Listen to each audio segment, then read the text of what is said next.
Play that song, Orlando Magic fans. What a monumental win for the Orlando Magic it was today as they stopped the Cleveland Cavaliers from getting to 17 straight victories. 108-103 is the final score. Paolo Banchero hit a late shot that put the team over the top, as well as Kentavious Caldwell-Pope.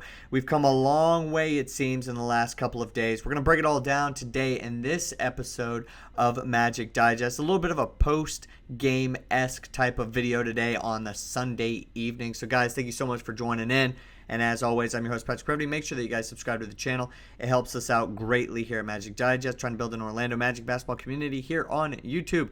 Most of you guys who are watching, part of the 75%, aren't subscribed, so join the 25%. We're at 911 subscribers, trying to get to 1,000 in the nearby future, hopefully sometime in April, maybe even by the end of March. So before we get into the box score and exactly what happened in today's game, this was a game that was flexed to national TV. It was on ABC today at 1 o'clock, and it was a battle of two teams that played in last year's playoffs. Went 7 games. The Orlando Magic, unfortunately, just didn't have enough firepower. The Cleveland Cavaliers are a very good team, and Cleveland came out on top. And then in the offseason, they had very similar-esque offseasons, in my opinion. I think both teams wanted to re-sign some of the players for the future. They made sure to get their cornerstones in place, but the Cleveland Cavaliers changed their coach, and it has been a completely different ball game for them the entire year. 56-11 is their record. The Orlando Magic 32-37, dealing with a lot of injuries for them as well. But you can't. I don't really think you can blame a lot of the season struggles on that, especially over the last 2 months.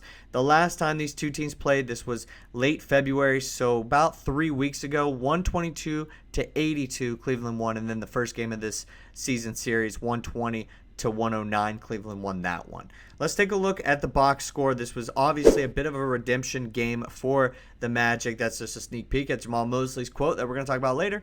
Paolo Banchero played well. Despite what the shooting may show, so much of the offense goes through him, and I can't really blame him if he's going to put up a 6 of 20. That's 6 of 21, by the way. 6 of 22 was from his shot at the very end of the game where he just kind of heaved the ball as time expired. Then Franz Wagner, 8 of 19, 22 points.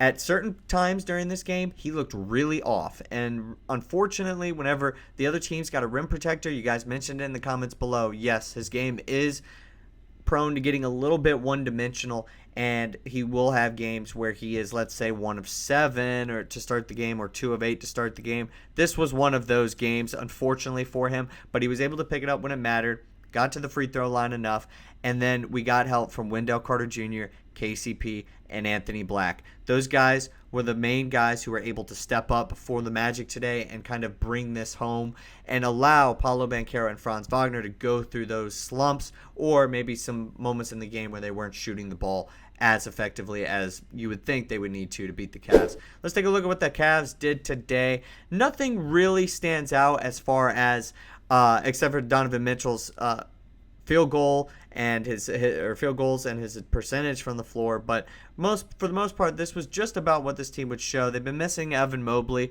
now with a bruised foot, I believe, for a while. He's been out since he's been out for a minute now, I believe, for them.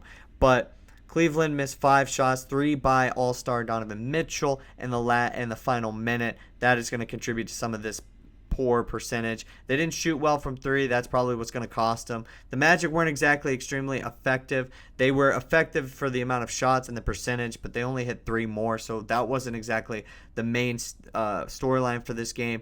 The free throws were obviously different for each team. The Magic were able to get to the free throw line, and then Donovan Mitchell for the entire game, as I mentioned, or tried to mention, he didn't shoot well for the majority of this game. He had 23 points. Darius Garland hit a huge shot towards the end of the game, within the final minute and a half. He had a pretty decent one. Jared Allen put up 20 and 12, and this team did get 48 rebounds, but the Magic were able to match it with 47 rebounds of their own. Okay, so the bigger takeaways from this matchup, because you can take a look at the box score all you want. Some show exactly what happened. Others are a little bit misleading. Well, I think this team finally gets now hopefully into a rhythm. The Magic will host the Rockets all the way on Wednesday, so they get a couple days off, and they'll get to right that wrong that they had last Monday against the Rockets, and hopefully they can not allow Steven Adams to have a double-double at halftime and then the rest of those guys to dominate on the glass.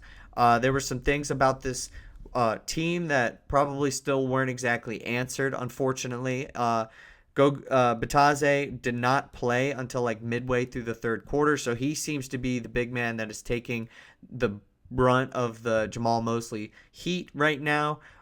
Tristan da Silva only got 8 minutes in this game. He had 0 points. Jonathan Isaac also only had 7 minutes in this game. Corey Joseph drew the start.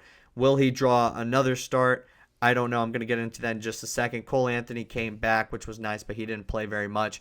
Gary Harris had 20 minutes. I'd anticipate that is going to pretty much switch by the time Wednesday rolls around if Cole Anthony is up and healthy. Caleb Houston, to maybe somebody else's surprise, I don't know. I didn't expect him to go out there and play extremely well, but he only got 7 minutes. I think that was probably the more surprising part of his entire run. But yeah, Wendell Carter Jr. showed up, had 35 minutes, 16 points. Let's get into some of the post-game stuff, some that I teased on accident at the very beginning of this video. Obviously, we're going to start with Paolo Banchero, the man of the hour, the man since the All-Star break. Last game of the road trip, we knew this was going to be probably the toughest game coming in here on national TV against one of the better teams in the league, also on a winning streak. So big win.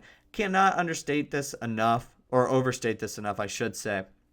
This Magic team needed a win, and they got it against the best team possible, right? They got it against the Cleveland Cavaliers. There's no movement in the play-in right now. There's no movement that's going to be beneficial at the bottom of the Eastern Conference playoff picture for the Magic. So if you had to choose a team to take a win against, it'd probably be the Cavs, who this team might just match up against in the playoffs. Now, I have made a little bit of like some videos on who would you rather play. Would you rather have the Cleveland Cavaliers or the Boston Celtics? Watch out for that in the coming days. Definitely going to be touching on that more. I definitely think that there is a conversation to be had about what we want or what we would prefer this team to end up at. But yes, like you said, huge win, and there was something that this franchise really needed. This organization was starving for something. They moved to 32-37. Jamahl Mosley said this after the game in response to Anthony Black, and this brings me into, will Corey Joseph start in the next game? He said, I will say this, and I've said it when we were home, and I'll say it now. When Anthony Black is aggressive, both offensively and defensively, he is a problem. High praise from a guy who doesn't really give it out all that much, specifically to Anthony Black. Anthony Black had 17 points today, 5 of 7 shooting, 3 of 3 from the three-point line, and then 2 assists, 3 boards. He played effective defense in this game as well, and it was something that we potentially could have seen in last year's playoff series, but we didn't really get to see a ton of it. Now we have a little bit of a quote from Anthony Black. With the way that we went last time we played them, we knew we had to come in and respond this game. We did a good job coming together and rallying to come back and get the win. Obviously, this team was down at certain points in this game. This wasn't pretty throughout the entire game, but this team held strong, and they were able to stage a bit of a comeback. Without Jalen Suggs, I think Anthony Black is the main young point guard for this team, and I don't really want to shy away from saying that. I think when he does play effectively, he changes this team. Any point guard who's playing effectively can change this team, but Anthony Black has some serious potential there. And he hasn't really been able to crack the code just yet in the NBA, but he's only 2 years in, and I do think the jury is still out. We're not going to pay him a ton of money just yet. He certainly hasn't earned that, so it's not like it's costing us money to have him out there being the starter. And that's why I think in the next game, despite Corey Joseph getting his flowers, I think it's going to be Anthony Black. I think with Cole Anthony returning and trying to get healthy, I think Jamahl Mosley is going to give the nod to Anthony Black to go out there and try to see if he can potentially change what the trajectory of this team was on.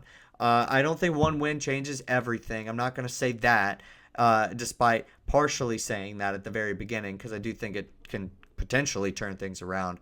But that's why I think that Jamahl Mosley is going to try to light a spark in this team and try to make sure that Anthony Black might be the guy going forward. Why not try the different lineups? If you're going to have a guy out there at the starting point guard position and it's not Jalen Suggs, I think a lot of us would hope that it would be Anthony Black, right, rather than Cole Anthony or Corey Joseph or Gary Harris, because we've seen those guys. We potentially know what their ceiling is.